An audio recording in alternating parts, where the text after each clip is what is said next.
I recommend for financial advisors who are in the retail side, in other words, advisors that coordinate the finances for individuals and families, um, that what the goal should be is to consistently exceed your client's expectations. So, so the goal is what? Consistently meet client expectations?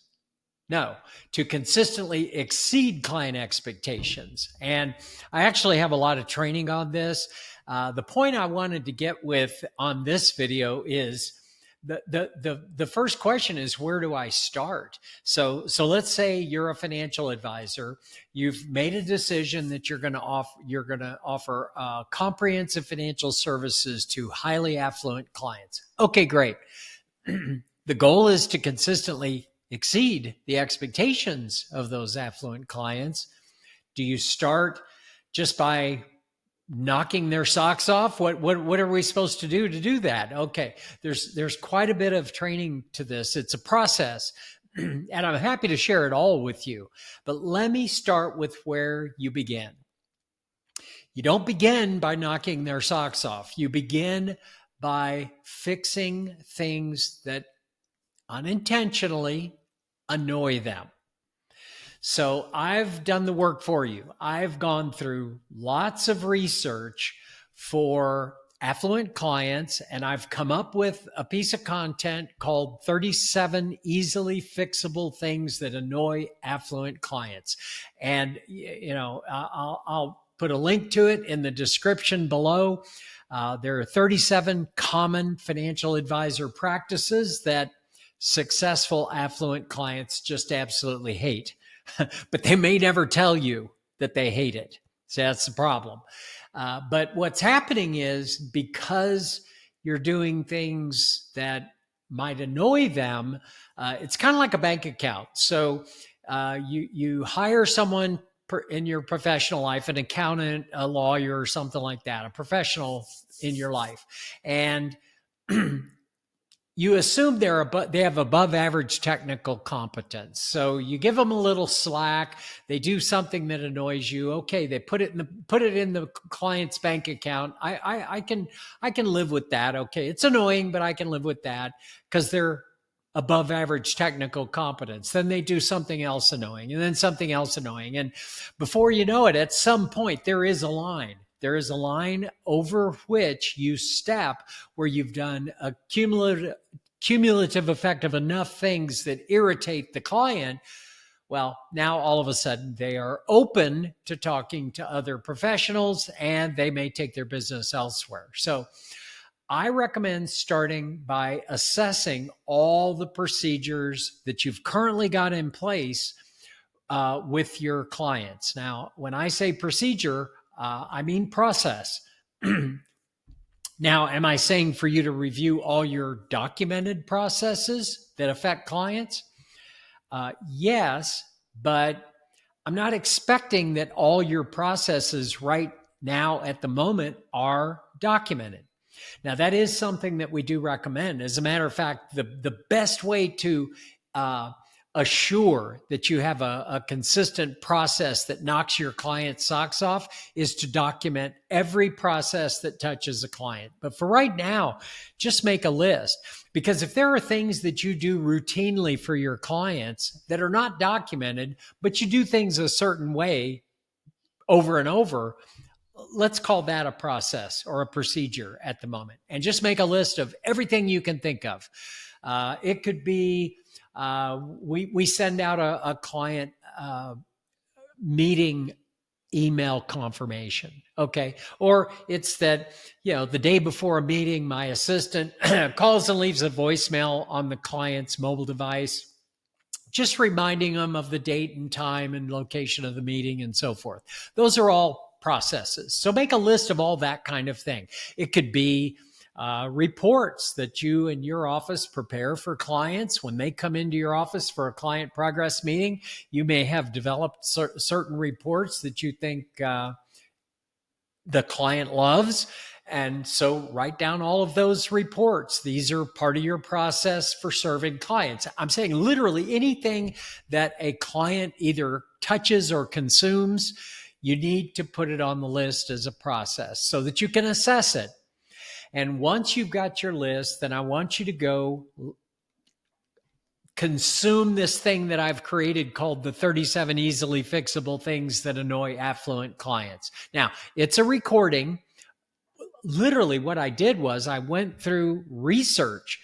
There are quite a few research studies where they've gone out and they've asked affluent or highly affluent people, tell us what it is that annoys you the most about your financial advisor. I mean, these surveys do exist. Or they go out and they ask successful affluent people, is there anything your financial advisor does that really grates on you, that annoys you? And so I went through a lot of research on that sort of thing.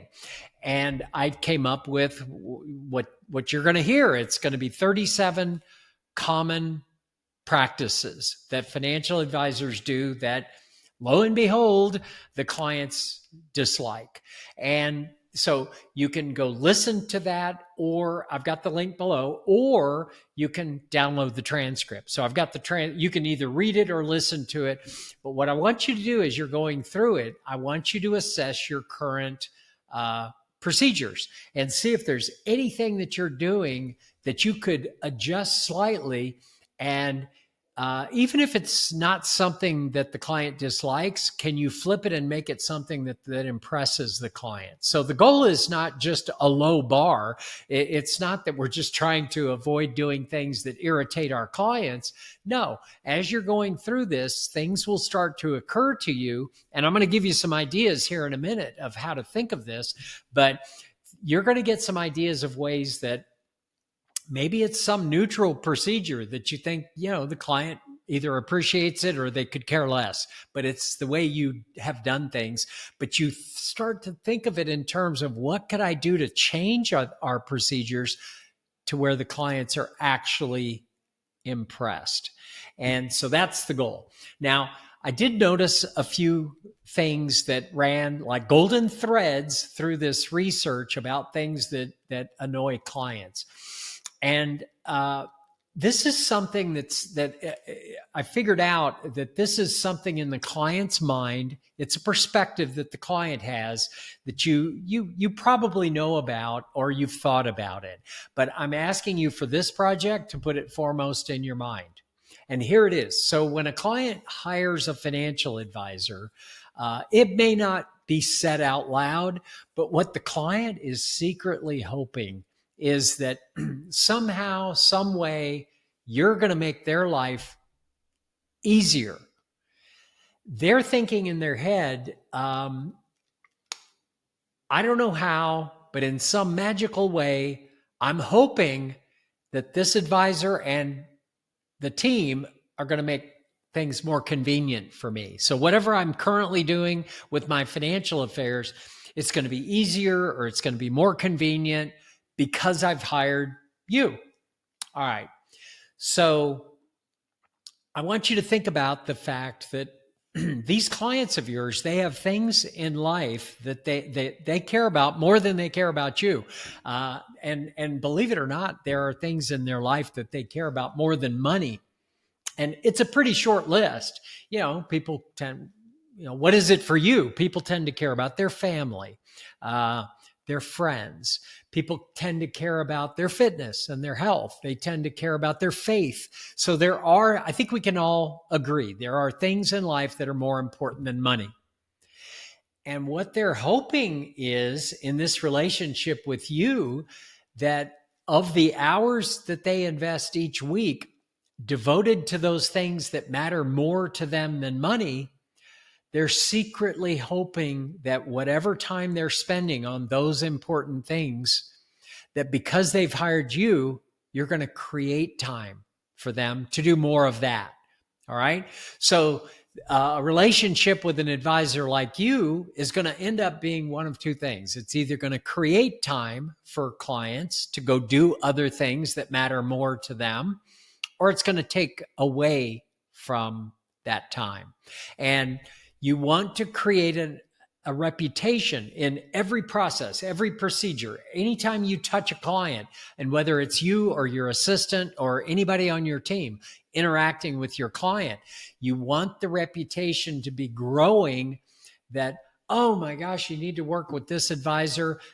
My advisor and their team make my life easier. They make my life so convenient.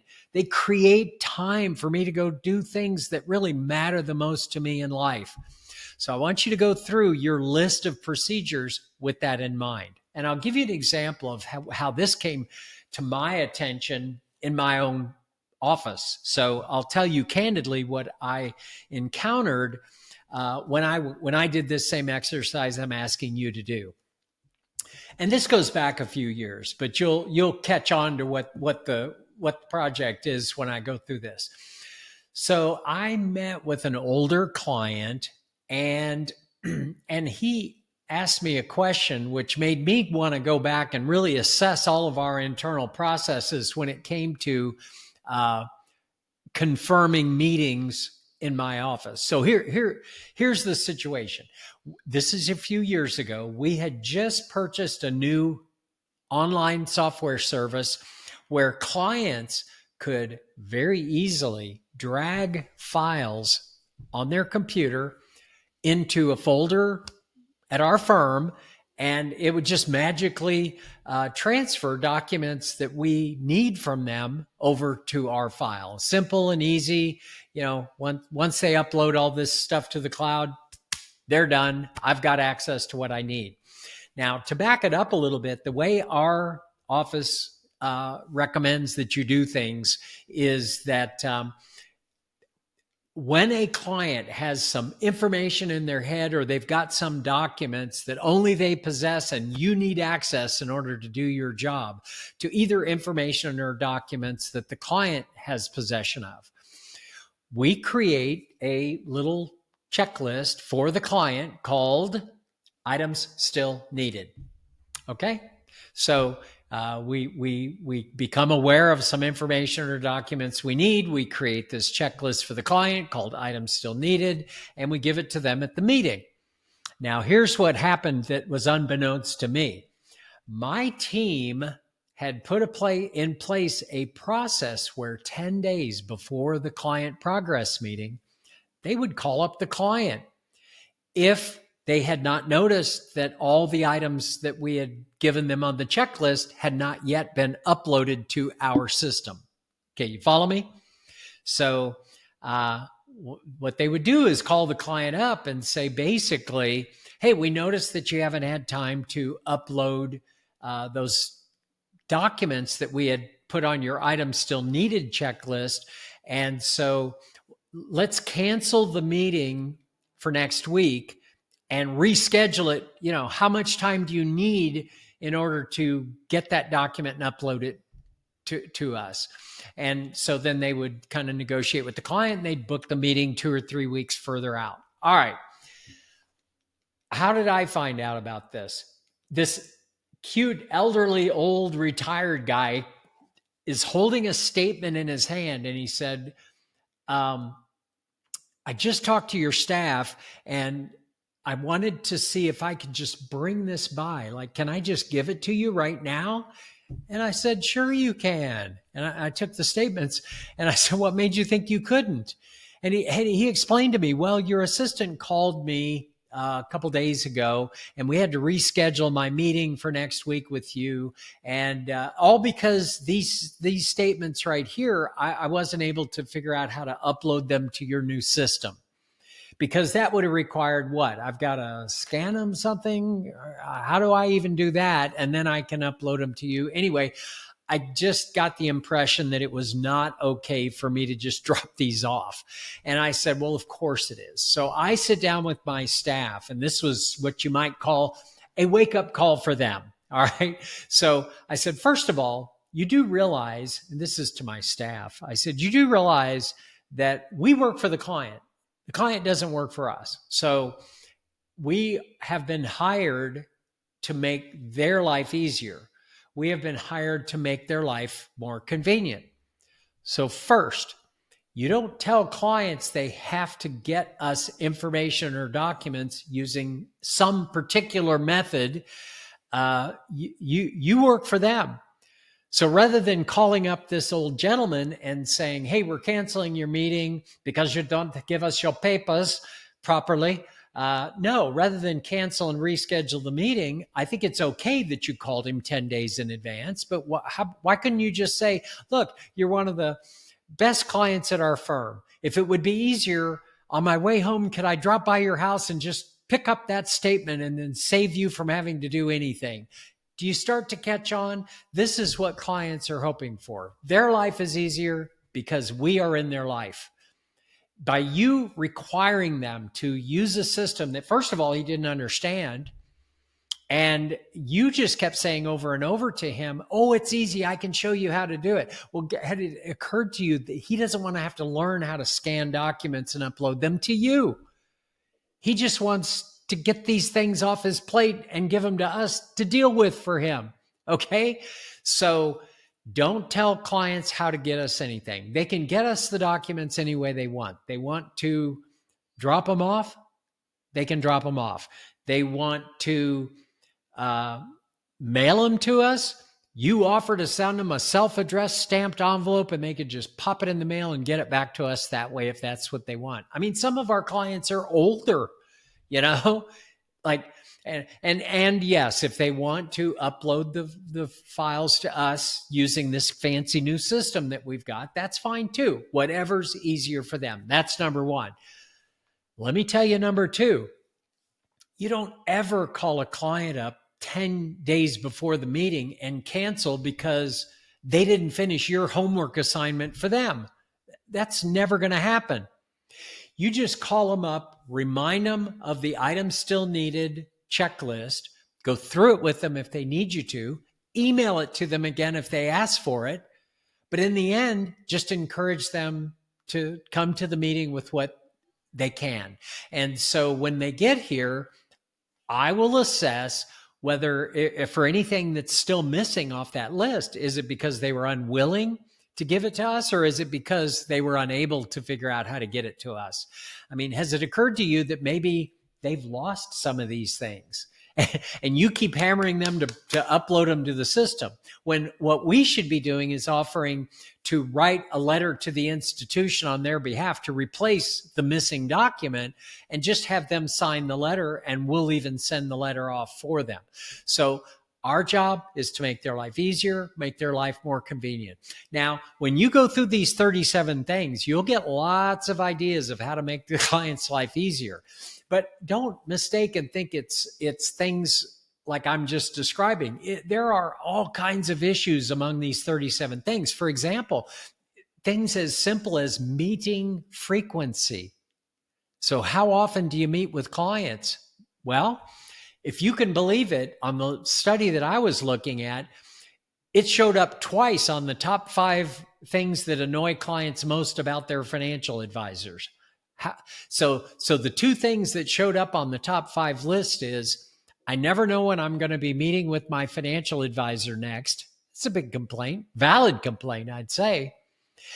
And the other complaint that's on the top 5 list is, I meet too frequently with my financial advisor. I get in there and we talk about nothing. Like there's not enough going on in my situation to warrant a meeting that frequently. So you have to kind of dig beneath that. So I'm thinking, how on earth could these 2 things be on the top 5 list? Turns out they are different clients with different advisors. Each advisor has a different problem. In the one case, they have a meeting schedule that's too frequent, maybe quarterly. And there's just not enough to discuss to make it a robust, meaningful meeting. So they're meeting too frequently. Big complaint. The client who says, I don't know when I'm meeting with my advisor next. I think we can all agree that's a valid complaint. So don't let that happen. You should have a meeting frequency. Don't just sit there quietly and don't call the client. No, we recommend, and if you ever get into our training, we'll go through this more thoroughly. We recommend, and we've developed something called the 3-meeting process.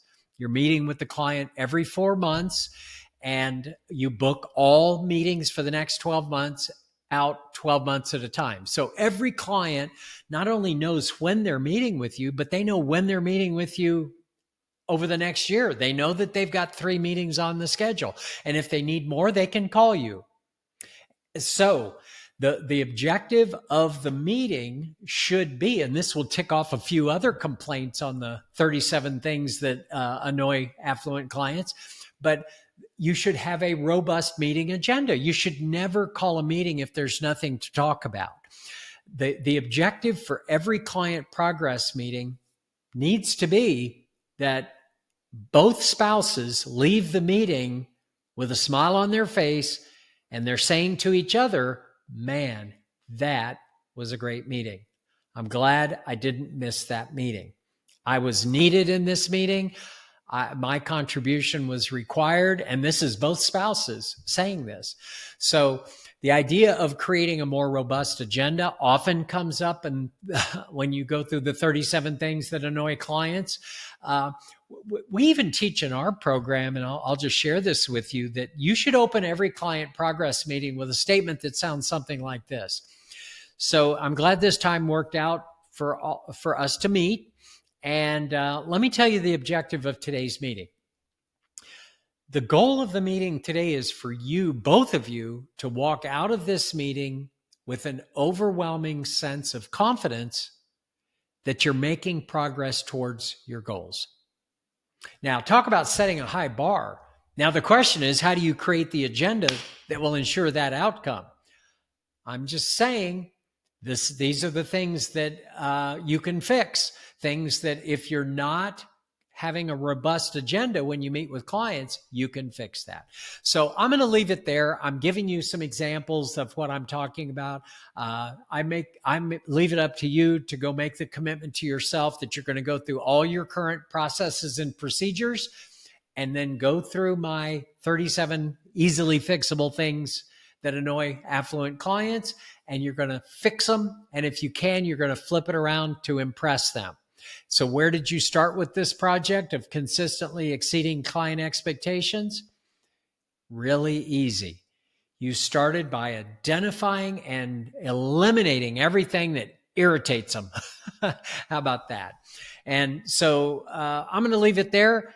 We have a lot that we can offer to help you. If things come up as you go through these 37 things that you have questions about, just leave comments in this video. Love to hear what your feedback is after you go through this project. So that's it for me. I'm Mark Little, and I'll look forward to seeing you next time.